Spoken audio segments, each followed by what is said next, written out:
What secret was revealed when cleaning out the home of a deceased family member? Not a secret but a near secret. My grandfather, who spoke English as a third language, was a bit of a hoarder. Lots of old shit stockpiled in his basement, but well organized. Imagine a generic episode of Hoarders, but with a prepper OCD vibe. Everything was sanitized, stacked/nested, and grouped logically. It was like the stock room for a store that wasn't yet sure what products it was selling and wanted to be ready. So we find a cylindrical container that was kinda heavy for its size, and it had the label Old Penis. It was one of those black plastic film containers. Hesitant, but curious, we removed the lid. It contained a collection of 1-cent pieces which had been minted in the first half of the 20th century. Part of me is disappointed, part of me is relieved. Cleaning out my grandpa's apartment, we found different pieces of a handgun scattered around. He struggled on and off with depression, and apparently he did it so that if he was thinking about suicide, he would have to go find all the parts and give himself time to talk himself out of it. My dad kept a handwritten note in his wallet containing my mom's old address, phone number, and directions to her house from when they first started dating in the 70s. He had moved it from wallet to wallet over the years. Red Heart, he just died this past March, and that was one of the first things we found. I'm African American and my husband is white. My father faced a lot of prejudice during his lifetime, and I was terrified of telling him that the white guy I'd been on a date or two with I was getting serious with. The first time I brought my now husband home, my dad was courteous but distant. Miraculously, by the second time my father literally gushed all over my husband. Even my siblings were shocked. When we got married, he was beaming. It was odd, but I was just happy my husband had won him over. My mom died in 2014 and my father in 2021. When my siblings and I went to clean out the house, in his safe along with other important documents, we found letters that my husband had written to my father 24 years before about how he felt about me, how he was serious about his relationship with me, how he was planning to go to law school, he did, he's an attorney now, how he respected that he'd gone through so much in his lifetime, and eventually how he loved me and how with his blessing, he was going to propose. My husband never told me he'd written my father, and my father never told me he'd been corresponding with my husband. It was so emotional finding those. I still tear up when I think about it. When I got home, my husband finally showed me the letters my father had written back. A diary with only a few entries from my uncle who lived alone. One of the entries was about how sad he was to have never met anyone or had children and how lonely he was. Broke my heart. That my dad hid money all over the house, not huge amounts mind you, but $60 here, $120 there. Felt like a bit of a scavenger hunt when we were cleaning out his stuff. He was always a bit of a sneakily generous guy, always gave me and my brothers a secret handshake with money tucked in his palm when we'd go back to school after a weekend home, etc., so wouldn't be surprised if he'd done it intentionally. Made us smile every time we found some IIRC. I think the final total was somewhere around $800. My dad was in hospice at home for a couple months before he died of lung cancer, and when I went to clean out his house I found that he had already sorted and packed away most of his personal treasures in couple storage bins. It was heartbreaking all over again thinking of him sitting there packing up his own life knowing it was coming to an end. That my father committed suicide and did not die of a heart attack. That he was a cop under investigation for theft and took the quick way out. My dad passed away in 1994, I was 28. While going through his safe I found some adoption papers. While reading through them I got excited at the prospect I might have a brother out there somewhere. I was raised as an only child, but couldn't understand why my parents never told me that they'd adopted a child but never told me. After rereading them, I realized that they papers were about me. After confronting my family about this, turns out everyone, family, close friends, I mean everyone, knew I was adopted. Except me. That was a fun day. Grandpa did drawings of the faces of the people he killed in WW2. Nobody knows why, but my grandma said he had a lot of guilt over the things he saw, so my guess is he didn't want to forget them or didn't feel like he should be allowed to forget them. That the city paid my mother $2,400 for the wrongful death of my father in 1979. I, as a joke once, made thong underwear on a merch website with my cat's face on them and my signature. The description just said, "So you can wear my pussy on your pussy."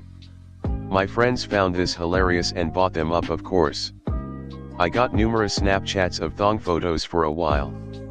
We forgot about this for years. My best friend passed away in a motorcycle accident last year. His family called me while cleaning out his house a month or so after. They were wondering why they found thongs with my signature in his closet. I never thought I'd have to explain that one. Luckily, they thought it was incredible and we all shared some good laughs. Grinning face with sweat. My step-grandma had been married 5 more times than she told my grandpa she had been. He was her 9th husband, not her 4th. Cleaning out my grandparents' house after they passed away. We found a booklet on sexual anatomy, a penis eraser, a penis that my grandma had crocheted, and there were walnuts in the nutsack, and a drawing my grandpa did of my grandma wearing nothing but a feather boa. My parents were getting back together. Dad died at 50 of a heart attack. Mom was devastated. Her health declined rapidly and she died at 49 3 months later. I cleaned out both their homes and found calls, texts, and love letters. They wanted to be together again but didn't want to put their kids and grandkids through a reconciliation until they were confident it'd work out. I knew she'd be devastated. They had been together almost 30 years, but they were 2 years divorced and casually seeing other people. They seemed to be thriving apart. So it was a shock when the grief was so strong that it took all the life out of her.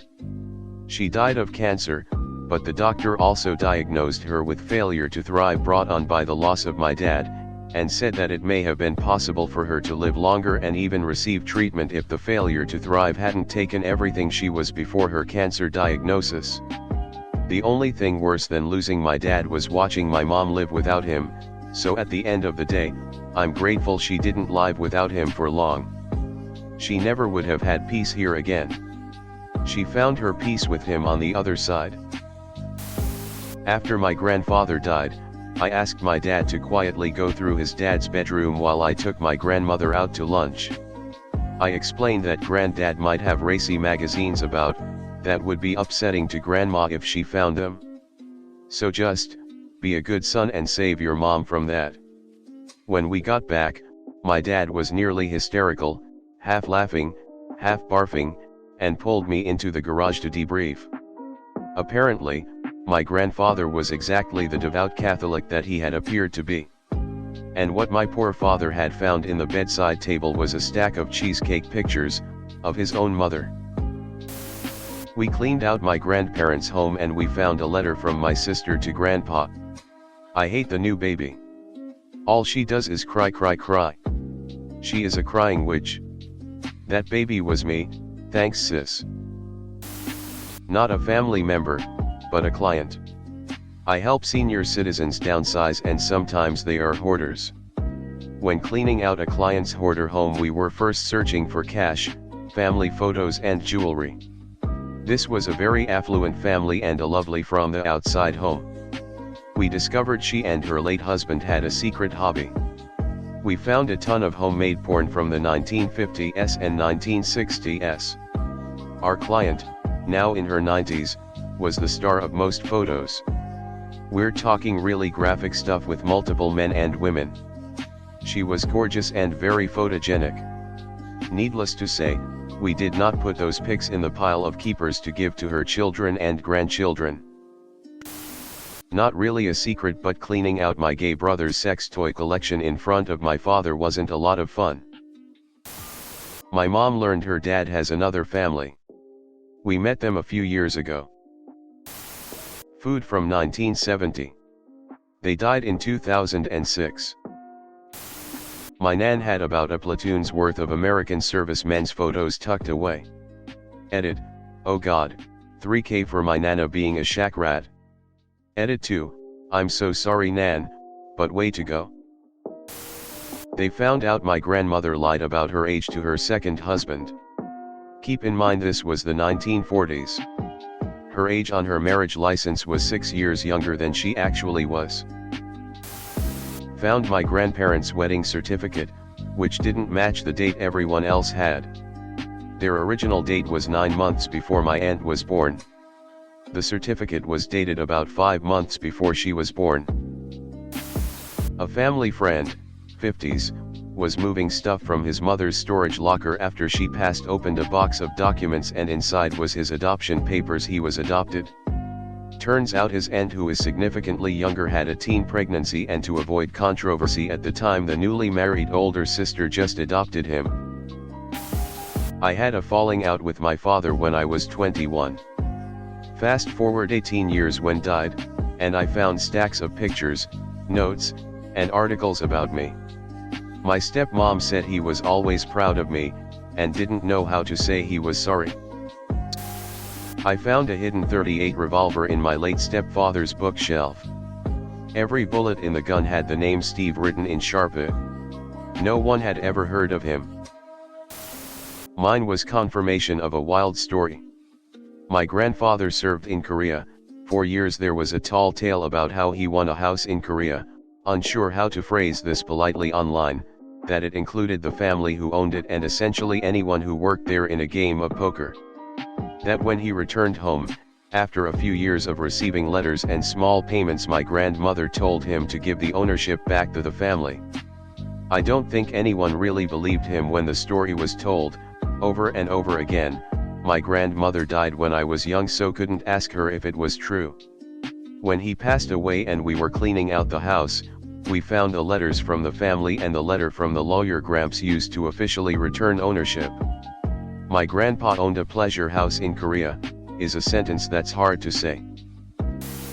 Grandmother climbed Mt. Rainier, in WA, in a woolen skirt. Summit and all. My parents got divorced almost 50 years ago.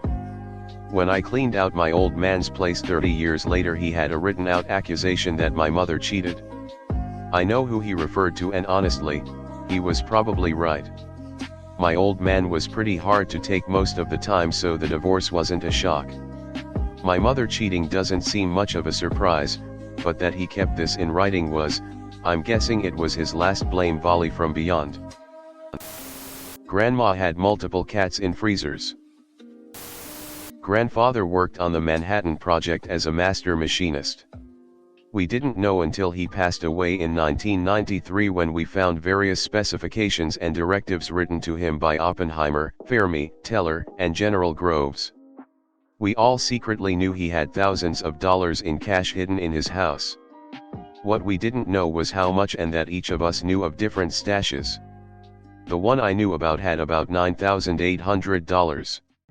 While cleaning out his house, we discovered a total of $160,000 plus.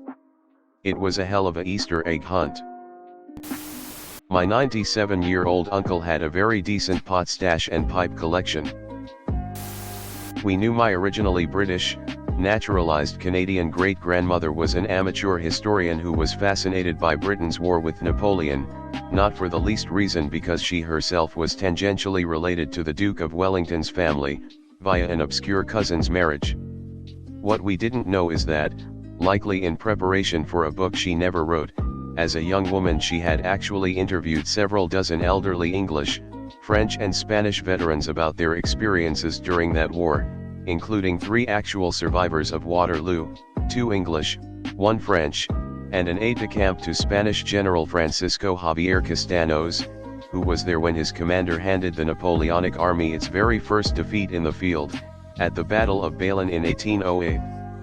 But there it was, stored in a wooden egg crate under her iron-framed bed, among old calendars, recipe clippings, and copies of Family Circle magazine, nearly 300 pages of military memoirs, all laid out in 3 languages, in which she was fluent, in her elegant, Spence Ryan hand. My parents donated her manuscript to the Imperial War Museum, where no doubt it will never have human eyes laid on it again. Our single/62-year-old uncle died in the mid-1970s, and when our mom and her sister went to clean out his apartment, they found mass quantities of hardcore pornography. His bedroom was decorated like a young girl's, think Montgomery Ward's French provincial canopy bed suite, and the mattress had a hole bored into it about waist high. My brothers had to maneuver said mattress down 3 flights of stairs, so their recollections of our Uncle Bunny have become hysterical family lore. I learned a lot about my grandma's daughter from a previous marriage that she never talked about. She kept a shoebox full of letters and pictures. Birth certificate for a half-brother I didn't know anything about. ETA, his name is Daniel. I tear up occasionally when I hear Elton John sing Daniel. He is 14 years older than me. He was adopted by his stepfather when he was 3. My dad only saw him a couple of times. He was married to his mom, but they divorced after a few months and she took Daniel and moved across the country. He knows he has 1/2 sibs but doesn't want to meet us or have a relationship. The weirdest thing about it, he is a carbon copy of my dad. Bonus surprises, I never knew my dad was married before my mom. I also found out that my mom was married before my dad too. No kids, apparently her first hubs used my mom as his beard. He married her and 3 days later moved to Hollywood with his best friend to become a star. They got divorced on their 1-year wedding anniversary. My uncle didn't die of brain cancer, which was communicated to the family. He died of HIV. He was gay, he was madly in love with his partner, and because his immediate family, his partner was not allowed in the hospital to say goodbye. I inherited some of my uncle's things. In it was a large stack of love letters from his partner. They were so in love, and hid it from everyone. It hurts. Helped my friend clean out her uncle's place when he died. A closet in his bedroom contained massive amounts of gay porn, film, magazines, photos, etc., along with boxes of dildos and other toys. If he was gay, he never told anyone. He had been married to a woman and divorced, then lived alone ever since. Friend and I had to clear the space out, so all that stuff was gone before my friend's dad/the dead guy's brother got there to help us. This isn't cleaning out their home, but when my husband died a few years ago, I found several notes/letters he had scattered in various places around our home, written to me in advance. He had terminal cancer and knew he was dying. Some were marked open when you can't stop crying, open when the holidays are too rough, open when you have to put one of the cats to sleep. They didn't contain any secrets, but they are heartbreakingly beautiful.